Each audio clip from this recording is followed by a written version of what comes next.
Welcome to the Reimagine Mobility Podcast. Stefan Tarnitzer sits down with Rick Mastracchio and Hillary Hanson from Northrup Grumman. Welcome, everyone, to the latest podcast of our Reimagining Mobility series. I'm here with Hillary and Rick from Northrup Grumman.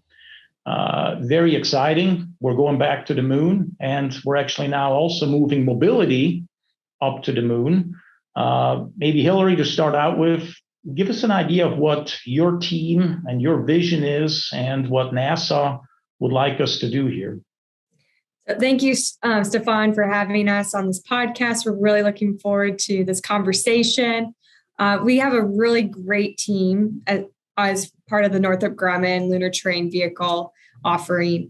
And that comes from strategic partnerships with teams with automotive leaders like AVL and Michelin, and then also some newer up-and-coming space technology companies such as Intuitive Machines and Lunar Outpost. They're really leading the edge, and we're really fortunate to have all these great partners coming together to take us to the moon. But as you know, you're probably familiar with, AVL is doing a lot of the drivetrain and testing and simulation for this vehicle offering. Michelin is designing a cryogenic tweel that will be driving us around the surface of the moon. So really bringing some great technology that's not typical to the NASA realm, and bringing those non-traditionals in is really key to this team's success. And then we'll be having some upcoming lunar heritage with Intuitive Machines. They are a CLPS provider, which is the Commercial Lunar Payload System. So they'll be actually landing on the surface of the moon later this year, early next year. And our other partner, Lunar Outpost, they build small rovers that will be doing discrete missions, collecting rock samples and downloading or understanding the data of how we plan our paths on the lunar surface, and so throughout those CLPS missions as well. But through that strategic partnership, it's been a great opportunity to learn from one another, and we're really excited. Okay. Thanks for the update. So, Rick, I know you and I have talked in the past, and when we kind of announced internally, or maybe to our families, hey, we're really blessed. We've got chosen by Northrop Grumman, somebody that's super experienced in, let's say, space mobility, right? And then you and I talked, and you told me all these things that people already do, or companies already want to do, or already doing today in space. And I've kind of been able to use this because when I say, hey, we're putting a vehicle onto the moon, they're like, oh, cool. Why? Why do we do this? So can you highlight a little bit what company commercialization already has started in the moon? What do people already do, or companies already do there? Right. Good question. NASA has been trying to get industry and commercialization in low Earth orbit. So low Earth orbit is just a few hundred miles above the Earth, where the International Space Station kind of orbits the Earth. And there's a lot of commercialization going on board right now on the International Space Station, where NASA encourages companies to come up there and develop technologies and new materials, or just gee whiz type of things that are developed on the International Space Station and then utilized on the Earth. The best example is new medicines. There's a lot of pharmaceutical companies are doing testing of new medicines up there. The example I use quite a bit is bacteria grow very well in the zero-G environment. Just for some reason, you end up with these super bugs or super bacteria. So if the pharmaceutical companies can develop medicines to fight these super bacteria in orbit, that's going to help people here on Earth. That's just one of many, many examples, all the way down to, one time I think they flew up a bottle of wine just to see what would happen. But there's a lot of commercialization going on, and NASA's really promoting it, because NASA's goal is to leave low Earth orbit. NASA's goal is to blaze the path with companies like Northrop Grumman and with AVL's help. We move on to the next challenge, which is in cislunar space, or the lunar surface, and we leave low Earth orbit to commercialization and other industry partners, where companies like Northrop Grumman can build a commercial space station. We can operate a business. Small companies can operate businesses in low Earth orbit, which is starting to happen more and more. So, and as that occurs, then NASA wants to see the commercialization of the lunar surface. For example, on our rover, we will have opportunities for commercialization in terms of companies wanting to run experiments or companies wanting to do promotional sponsorships and things like that. Yes, of the Northrop Grumman team, and you are part of the team that's responsible to make sure all these bits and pieces come together. And as AVL, we have programs all the time with lots of different partners, but we've never gone to the moon. What do you see as the major challenges bringing these teams together, and then obviously overcoming the technical challenges of not just bringing the vehicle to the moon, but also then driving it on the moon? Yeah, so that we've been really fortunate to have such leaders alongside us as we're developing our technical baseline for our solution. But there are a lot of challenges. NASA, they want to see this last for many years, over a decade. And so through that, we have to look at different options for us so we're doing many trades. We're working alongside the partners that are technically the SMEs, the subject matter experts in those fields, because frankly, we build spacecraft, and that's where we're bringing in those partners that understand the Michelin team, understanding wheel technology and that tire and wheel integration. That's not something that our team of engineers understands fully. Same with AVL's leading, technology and simulation testing. So really leaning in on those subject matter experts. Or do you have anything to add to that, or challenges wise that you foresee? Yeah, I think you touched on several of the challenges. The engineering challenges are just the environment. It's actually it's not obvious, but operating a spacecraft in a zero-G environment, we know how to do that very, very well. Operating a spacecraft on the surface of the moon hasn't been done in 50 years. And so we have some learning to do. And it's actually a pretty rough environment. It's a dirty environment because of the dust. And it's a very, very cold environment because you're so far away from Earth. So the environmental challenges are huge, and our engineers are going to have to work hard to figure that out. So you're bringing up a good point. I mean, besides the temperature, right? And again, generally the environment on the moon, for the battery, for example, the battery technology that the AVL's bringing to the team, amongst other things, battery technology, battery cell technology, chemistry is obviously a big topic and something that is a heavy focus here, what we have to focus on. But what are some other things, Rick, from going to space that you foresee when it comes to technology for something, as Hillary mentioned, needs to be up there for a decade? Do you foresee as major challenges as well, besides batteries? I think, batteries are big. So there's a lot of robotic operations. So let's step back a little bit. What this rover is going to be. This rover is meant to carry two crew members in their spacesuits. Will drive this rover around, much like we've seen from the old Apollo missions in the early 70s. It'll be just like that in that aspect. But when the crew is not on the surface, which the crew may be on the surface only a couple of weeks a year, say, for example, when the crew's not on the surface, this is a science platform. So this rover is going to autonomously and remotely controlled drive around the surface of the moon and perform science and exploration. So the robotics involved and the autonomy involved are certainly going to, in a GPS denied environment. In other words, we don't have these nice navigation sensors beaming us great data like we're used to here on Earth. Yeah. That's going to be a huge advance in technology, handling all the dust. The dust on the surface of the moon is like little shards of glass. It's very sharp and gets into everything and can destroy mechanisms. Just learning how to operate in that environment is going to be huge. And then the other big thing is really, I think, is related to the batteries, is just staying alive on for the spacecraft, this vehicle, to stay alive on the south pole of the moon.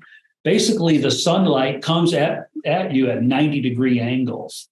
And that means a hill that is only, a rock that is 5 feet tall might cast a shadow for a mile or miles and miles. So now imagine if you're running around on the surface of the moon and you need sunlight to charge your batteries.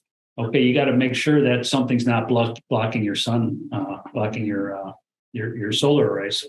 Yeah. So just the experience we get just operating on the moon and learning to live a vehicle living on that moon and then crew operating on that moon is going to be huge.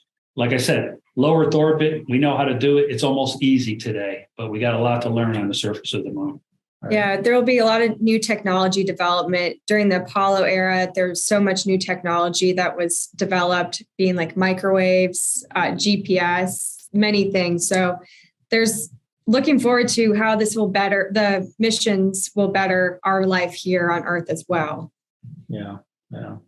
Yeah, certainly very interesting. I mean, just recently, right, lots of announcement done for mobility on the ground for autonomous vehicles that, hey, challenging the industry. You've spent, billions and billions of dollars, and some believe we haven't really gotten much closer to really have truly autonomous vehicles driving around. But to your point, Rick, on Earth, we have GPS, and we are, with some systems, highly accurate GPS up to centimeters, right? And on the moon now, we don't. So, and then we also always talk when it comes to electric mobility, the infrastructure, right? Everybody's worried about, you don't have charging capability and all these things. So you bringing up, we're going to charge ourselves maybe with solar panels, but oh, by the way, here's a rock. We may not have enough sun. Hillary, can you tell me a little bit or maybe Rick as well, what about the infrastructure? We're talking about the vehicle. That itself going to be a tremendous challenge. But I think both our companies and all our partners, they thrive on challenges. So I think from that perspective, I know the engineers, they're so giddy, they're ready to get going, right? And have been. But what about the infrastructure that's going to be around the vehicle? So there's many different pieces of the Artemis base camp that will eventually grow into, and some of that will be power. There's many avenues, and there's a fission surface power capability, and then there's also a LVSAT, which is basically armed up solar panels that will, you can kind of plug in and charge. So we're learning what those surface capabilities will be, but there's other options as well in the future. Rick, do you have anything to add to that?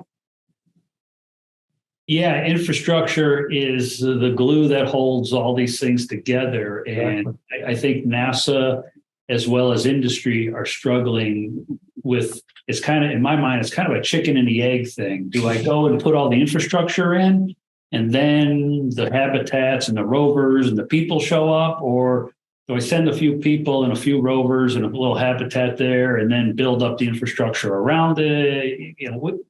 There's no right answer.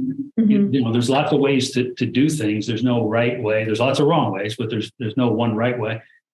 So I think NASA recognizes this, and industry recognizes this. And as Hillary says, people are working on so many different vehicles. Landing on the moon is just not one spacecraft launching from Earth and landing on the moon and bringing you home.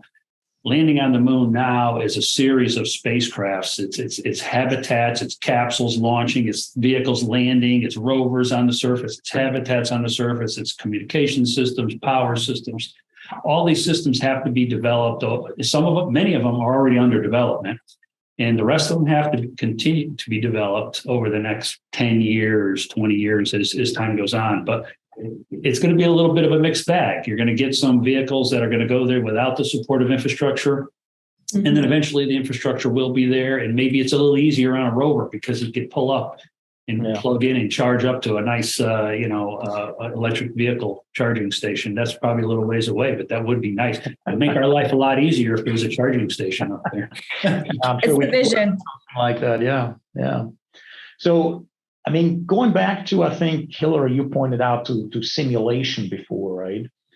Simulation for us in the, let's say, mobility on the ground, right? For ships, for trains, for on-road vehicles, off-road vehicles, heavy-duty truck, et cetera. has become really one of the key enablers to push technology forward, right? We're talking electric vehicles, certainly hybrid vehicles a few years before that, hydrogen-based or propulsion systems based on hydrogen and fuel cells. But space and certainly air, but certainly space, simulation even more important, right? Because we can't just, what we sort of do with vehicles, put some software into this thing and then, you know what, we got to do a software update. I'll make a recall, bring the vehicle back, we fix it. Probably not going to make our customer happy if we do this, right? So talk a little bit about simulation, and then maybe after that, Hillary, maybe Rick, can you give us a comparison of how much simulation you remember when you went to space and how much that has changed over the years?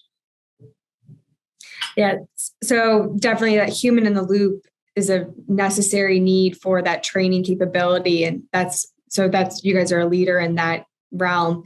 And we actually do have a VR system that has path planning waypoints laid out that helps us understand exactly where the vehicle needs to go as we're trying to chase the shadows away and stay in the sun, because we got to be a night rider at some point, and just keep on the path way forward. But that is very crucial, because a lot of that is going into those path planning activities so that we can properly plan ahead of, okay, we have this amount of time in this path forward before we get in the dark and then need to potentially recharge or use some other, going forward motion. So Rick, maybe again, we've talked about some of these things and you told me about your training and all these things, and certainly how technology back then is far different what it is today. But simulation, can you give us a little bit of an idea? What was simulation used for? How critical was it? How much was it relied on back then? And what do you see today, right? Sure. So I was an astronaut for 20 years, and obviously I did lots and lots of simulation. And Hillary touched on some of it. There's all different flavors of simulators. There's the computer simulators, which are more popular now. But, 25, 30 years ago, simulators had to be were mock-ups or low fidelity versions. Like we had an old robotic arm that was actually a physical robotic arm that we would swing around in this big building. And then they kind of went away from that big physical arm to a computer generated arm. And now they're at virtual reality. And we use that to practice EVAs, where we would put on a helmet and gloves and we would crawl around outside the space station. And just like a crew member has to train and use a simulation to train, a spacecraft uses simulation to test itself and evaluate it, because the environment is so far away. We can't go up to the moon and test drive our lunar rover before we send it to the moon. It doesn't make sense, right? So you have to do simulations. So as you know, we're doing a lot of testing in that dusty, dirty environment of components and pieces and things like that. We have to do a lot more of that. As Hillary says, we're doing computer-based virtual reality simulations. You guys at AVL are going to be heavily involved in doing a lot of simulations of the drivetrain and the wheels, and the capabilities that you folks have is just mind-blowing to me, and I'm very impressed by all of that and look forward to seeing some of that very specific results for our lunar rover. There's just so many different layers of that, and even in the contract, some of the deliveries to NASA, which we just received the request for proposal yesterday, there's a lot of simulators and mock-ups. So we're going to have to build a training mock-up for the crew, one that just sits still, one that is underwater so they could practice it with spacewalks, one that they're going to drive around the desert, and et cetera, et cetera. There's a whole series of them that we have to give and provide to NASA as part of this contract, different types of simulators.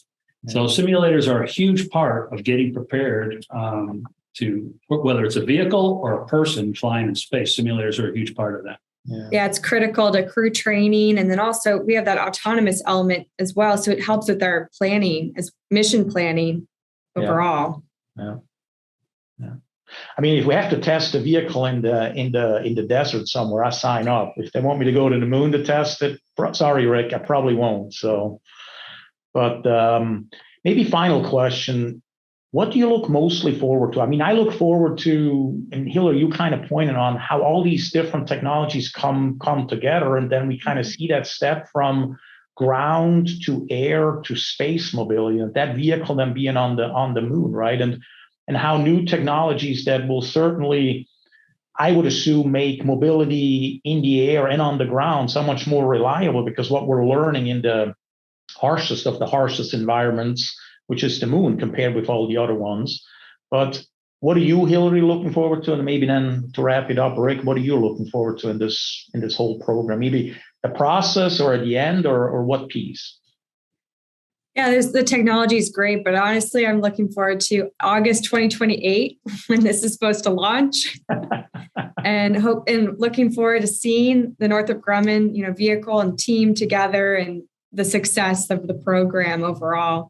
But the technology is going to be so revolutionary to our day-to-day life just here on Earth. And I mean, I'm already seeing it that as we're talking with the different various partners, the stuff that they're developing. I mean, the Michelin team, their wheel technology, it's going to impact, terrestrial tires as well. We're learning so much. And so the data that we will get back from the lunar rovers will be so impactful here on Earth as well. Yeah. Maybe Rick? Yeah, I mean, I certainly look forward to the day that this rover is running around the moon, and it's going to be certainly exciting. But I've learned to try to enjoy the journey too. Because I'm so old now, that getting the award from NASA, hopefully sometime next year, that will be exciting. And of course, it'll also be scary because now you have to go build what you say you're going to go. Now we have to do it, right? Yeah, now you got to go do it. Careful what you ask for. I've learned that lesson many times. But then just developing it, though, this is going to be fun to test this. Even the smallest components, that will get the fun. Then we'll start to build it bigger and bigger until we actually have a rover out in the desert, and we're over there driving it around saying this thing is great, And so I look forward to all of that all along the way. The best part is going to be when we see this thing on the moon driving around, and we see the AVL and the Northrop Grumman names all over the place. Yeah, that's definitely going to be very cool. Well, thank you very much, Hillary. Appreciate your time. Rick, great talking to you again. Yeah. And thanks everyone for tuning in. Thank you very much for having us. Thank you. Bye. Thanks for listening to Reimagine Mobility Podcast. If you like this episode, please subscribe and tell a friend.